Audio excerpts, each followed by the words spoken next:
Dr. Jane Thurnell Reed, but this time she'll be talking to us on how to get what you want, looking at how to use subtle energy to get weather, money, and other things. Good morning. I'm actually not going to talk about what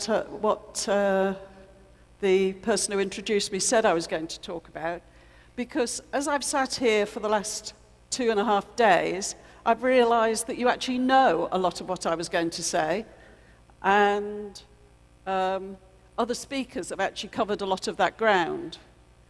When I spoke before, I was talking about how you could use a hairdryer to reduce the effects of geopathic stress. And several people said to me how nice it was to have a simple self-help technique that people who didn't have money, who didn't have a lot of time to devote to things, could do.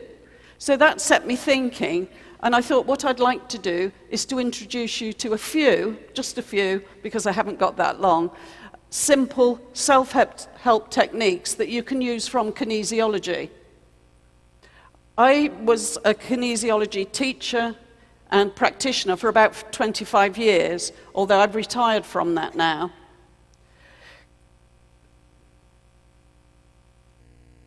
So, applied kinesiology was originally developed in the 1960s by a chiropractor, and it was very much for chiropractors. So it was a treatment modality, a diagnosis modality developed for use by chiropractors.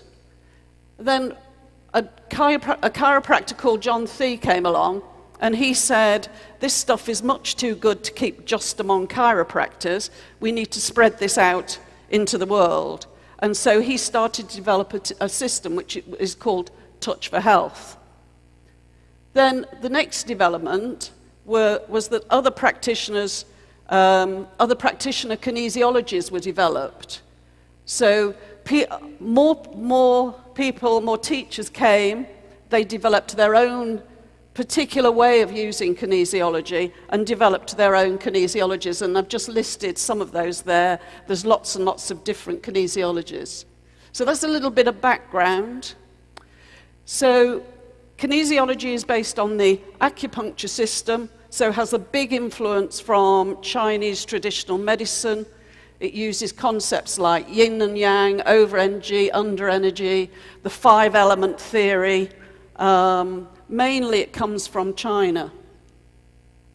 It uses muscle testing or muscle monitoring to access the body or the body's inner knowledge about itself. And I'm using body not just in terms of physical body, but the whole person, the whole energy system that is that person. How many of you have seen muscle testing? Yeah, some of you have. So basically what happens when someone does muscle testing is that you get the person to hold their arm or another part of their body in a particular position. And what you're trying to do, as far as possible, is to isolate a muscle. Normally when you move your arms or your legs, you're using several muscles at the same time. But in kinesiology, you're trying to isolate one muscle. And you get the person to hold out their arm, and you press on it, and the arm, not really, really hard, but you press on it, and the arm will either stay up or go down. And you can use this as a simple yes-no device. So some people would see, I think most of you are familiar with dowsing, so you can see kinesiology as being like dowsing with your own body about your own self and what's going on and what's necessary. So it's a very simple system. Arm goes strong or unlocks and goes weak. And I'll show you I'll teach you some more things about that in a minute. When you're doing this, you can use this as either a yes and no, so like using it for dowsing. You can also touch particular points on the body while you test a muscle. So you're touching reflex points and finding out, again, about what's happening in the body. This time you're not speaking a verbal question, you're just touching a point and seeing what happens. You can also use finger modes, and the idea of finger modes, I think, for Indian people is because the lady who was talking about classical dance the night before last was talking about the meaning of the different finger mode, the way the fingers were placed in classical Indian dance. And in kinesiology, there are various finger modes meaning different things depending on how you put the fingers, the relationship between the fingers, and so on. So different finger modes mean different things. So you could do a finger mode, and then you test, and you'd either get the arm would stay strong, locked, or it would unlock. And that's a way of finding information about what's going on in the body. And then, not only are you using it as a way of finding out what's going on in the body and where you need to place your attention, you can also use it to decide how to improve that person's health and well-being. So you can find out whether it would be advantageous for that person to have some additional nutritional supplements, have some herbs. You might say they need to meditate for more, meditate at a particular time of the day. You can use the muscle testing to work out exactly what would be beneficial. And it's very clear, and we all know this, that everyone is individual, so there isn't one prescription for everybody. You're working with that person's energy system to determine what is needed. So I want to give you an idea of muscle testing that isn't strictly muscle testing, but it will give you an idea of what it's like. So what I want you to do is just rub your thumb and first finger together quite lightly. Yeah? Doesn't matter which hand you use, just your thumb and your first finger. Then what I want you to do is to put the palm of your hand over your navel, okay, with the middle of the palm over your navel. Okay? So keeping your palm there, what you're doing there is you're connecting to the whole of the acupuncture meridian system of the body by placing your hand like that over your navel. Now what I want you to do is just rub your fingers together again like you just did. Is it the same? Is it different? There's no right answer. I'm not going to say the right answer is. Remember, you're an individual, so it's an individual response. Does it feel the same? Would you put your hand up if it feels the same? Exactly the same, yeah? Does it fit? For some of you, is it a bit sticky? And like harder to do?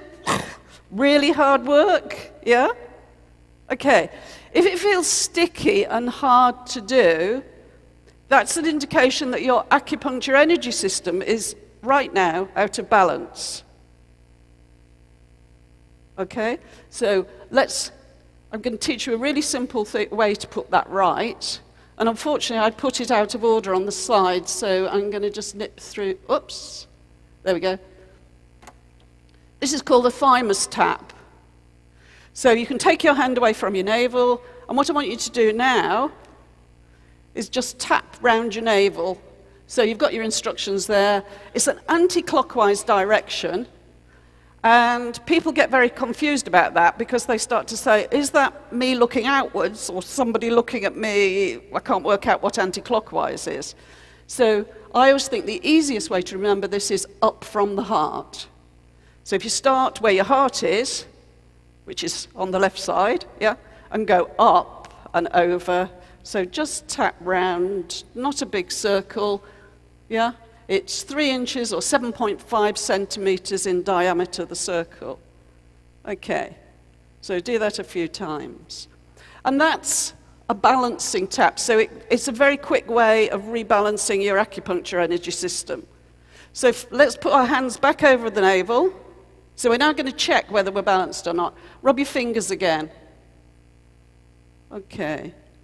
Now, for some of you for whom it was sticky, is it now okay? Yeah?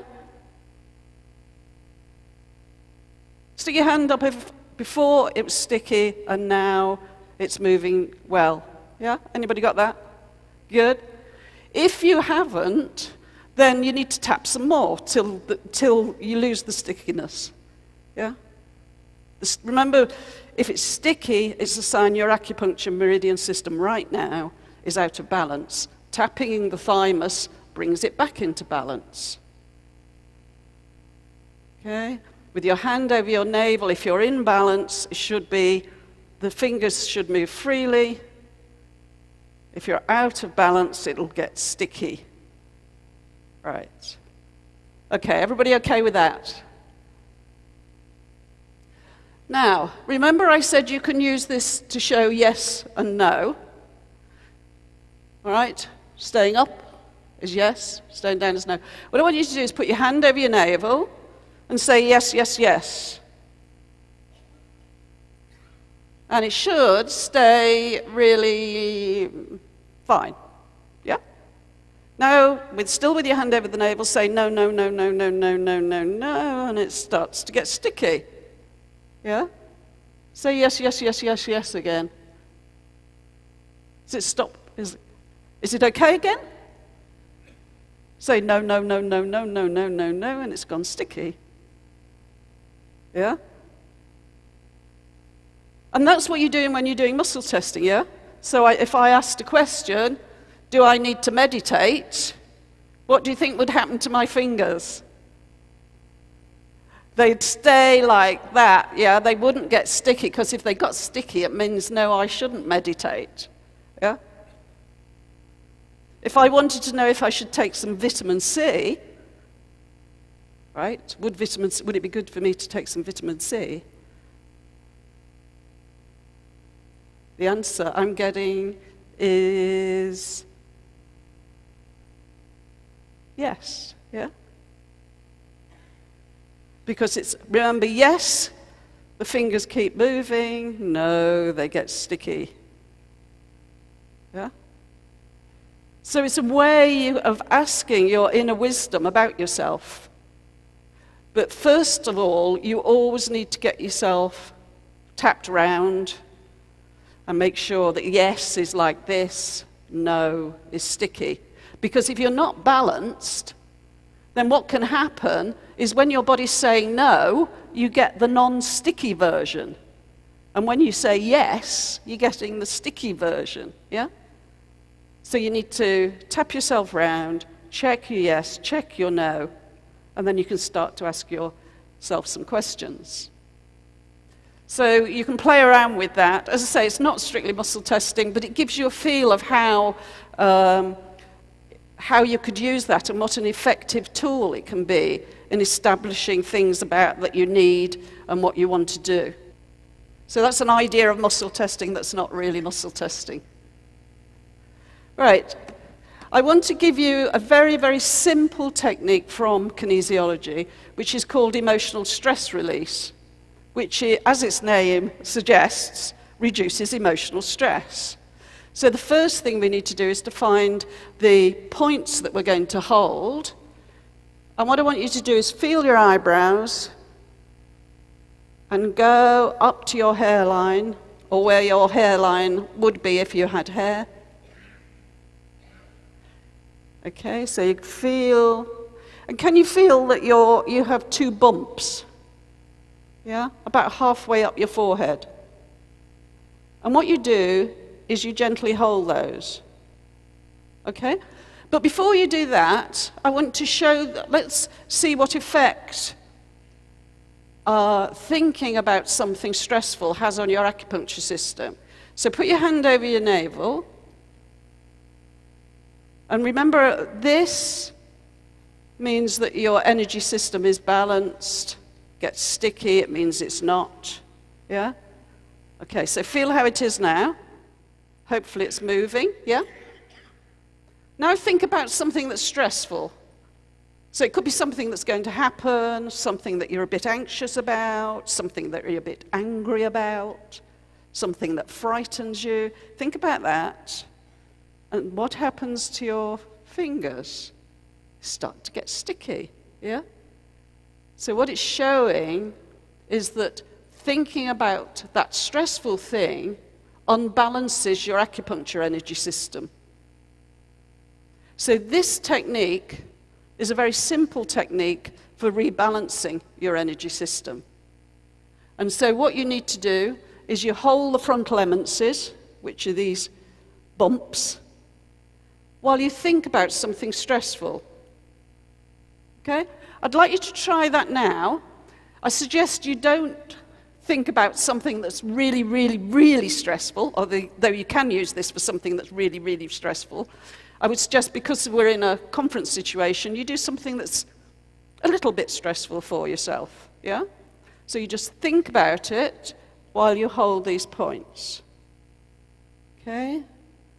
And you might think about it in terms of, you might do pictures, you might do sounds, you might do feelings in your body, however you want to do that feeling, yeah? That emotion.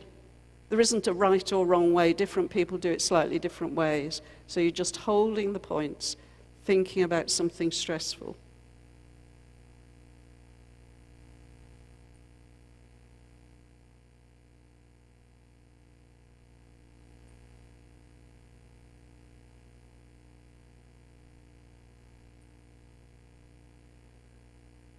And when you've been doing it for a while, and the time varies, because remember we're all individuals, what happens is that you start to feel relaxed, you start to get rather bored with whatever you were thinking about. You know, the energy, the intent has gone out of it. And when that happens, you know that you've done it. And just to be certain, you put your hand back over your navel, think about that stressful thing, and now it should be okay, right? Fingers should move. If they don't, it means you need to go back to holding the frontal eminences while you think about it some more.